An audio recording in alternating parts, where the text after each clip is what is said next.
Top 4 des films les plus violents à voir pour Halloween, c'est parti, on commence par La La Land. C'est l'histoire d'un couple, Sébastien et Mia, qui se rencontrent à Los Angeles, et en fait leur couple ne va pas forcément fonctionner comme ils le veulent. Ça va donner une histoire d'amour étrange, là où ils vont essayer de matcher alors que ça va pas être possible. Tout l'enjeu du film, c'est de la violence psychologique, surtout à la fin du film, où il y a un twist qui renverse toute l'histoire et qui te démolit ton moral, c'est vraiment d'une violence abjecte. La BO, elle reste imprimée dans ton cerveau à vie, c'est terrible, donc c'est pas un film pour tout le monde, je préviens. En deuxième, je mettrais le classique Eternal Sunshine of the Spotless Mind, un grand classique indépendant des fans de films d'horreur. Ça se passe dans un monde futuriste où les gens peuvent simplement te retirer ta mémoire de ton cerveau. On suit l'histoire de Joel, un pauvre mec chez qui un groupe de jeunes va s'infiltrer dans sa maison à son insu pendant qu'il dort pour lui insérer une machine sur le crâne et lui supprimer presque toute la mémoire qu'il a, les relations qu'il a eues, etc. dans son passé. Et c'est hyper violent, ça parle de mémoire, ça parle de trauma. Les images sont très abruptes et malgré la présence de Jim Carrey, le film n'a rien de drôle. Numéro 3, je tenais à parler d'un film indépendant américain d'un certain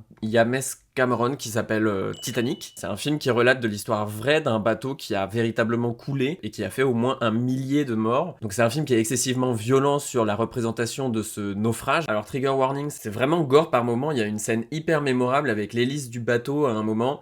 Si t'as la ref, t'as la ref. Et en dernier, je mettrai le film d'animation pour adultes, The Iron Giant, qui parle d'une arme nucléaire qui s'est transformée et qui prend conscience d'elle-même. C'est un film anti-guerre, anti-militaire. La fin du film, je te spoile pas, mais c'est dur quoi. J'ai rarement vu un film comme ça dans ma vie. Donc voilà, si t'as les nerfs assez durs pour voir tout ça, let's go.